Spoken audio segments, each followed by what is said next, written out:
Normally നമ്മൾ 5.1 better 7.1 ആണെന്ന് പറയുന്നു. അതേപോലെ അതിലും ബെറ്റർ ആണ് 9.1 എന്ന് പറയുന്നു.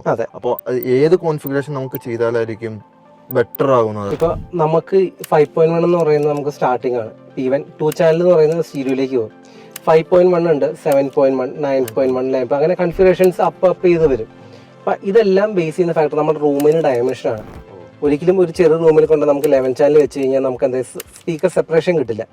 ഇരിക്കുന്ന ആള് സ്പീക്കർ തമ്മിലുള്ള ഡിസ്റ്റൻസ് ഇമ്പോർട്ടൻറ്റ് ഫാക്ടർ തന്നെയാണ്. അപ്പോൾ 5.1.2 ആണ് ബേസിക്കലി ഈ പറഞ്ഞ ഡോൾബി അറ്റ്മോസ് സിസ്റ്റത്തിൽ വേണ്ട എൻട്രി ലെവൽ എന്ന് പറയുന്ന ഒരു പാക്കേജ്.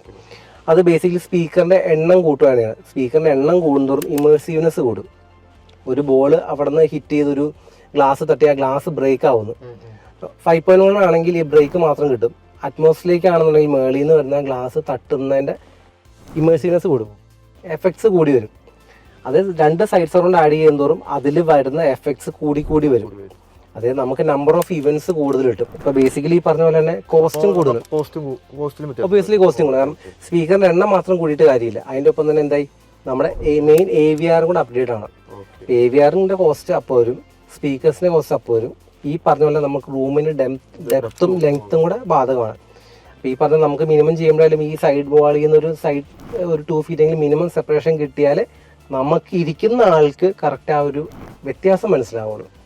ഇപ്പൊ ഇറങ്ങുന്ന എല്ലാ മൂവീസും ഇപ്പൊ ഈവൻ നെറ്റ്ഫ്ലിക്സ് ആയാലും OTT പ്ലാറ്റ്ഫോംസ് ആയാലും ഒട്ടുമിക്ക മൂവീസും ഡോൾബി അറ്റ്മോസ് എനേബിൾഡ് കണ്ടന്റ്സ് ആണ് വരുന്നത്. അപ്പം നല്ലൊരു സൗണ്ട് സിസ്റ്റം, നല്ലൊരു സ്പീക്കർ പ്ലേസ്മെന്റ്, നല്ല പ്രോപ്പർ പൊസിഷനിങ് അക്കോസ്റ്റിക്സ് ആണെന്നുണ്ടെങ്കിൽ നമുക്ക് ഏതൊരു കൺഫിഗറേഷനിലായാലും നമുക്ക് മുടക്കുന്ന പൈസയ്ക്ക് വാല്യൂ ആണ്, വെർത്താണ്. അപ്പം പലരുടെയും ഒരു ധാരണയാണ് ഈ പറഞ്ഞ പോലെ തന്നെ ഹൈ എൻഡ് സ്പീക്കർ അല്ലെ ഹൈ കൺഫിഗറേഷൻ. അറിയാലോ, പലർക്കും പല സംശയങ്ങൾ വരാറുണ്ട്. അപ്പം ബേസിക്കലി ഇമേഴ്സീവ്നെസ് കൂടുക, നമ്പർ ഓഫ് ഇവന്റ്സ് കൂടുതൽ കിട്ടും കൺഫിഗറേഷൻ കൂടുന്നതോറും.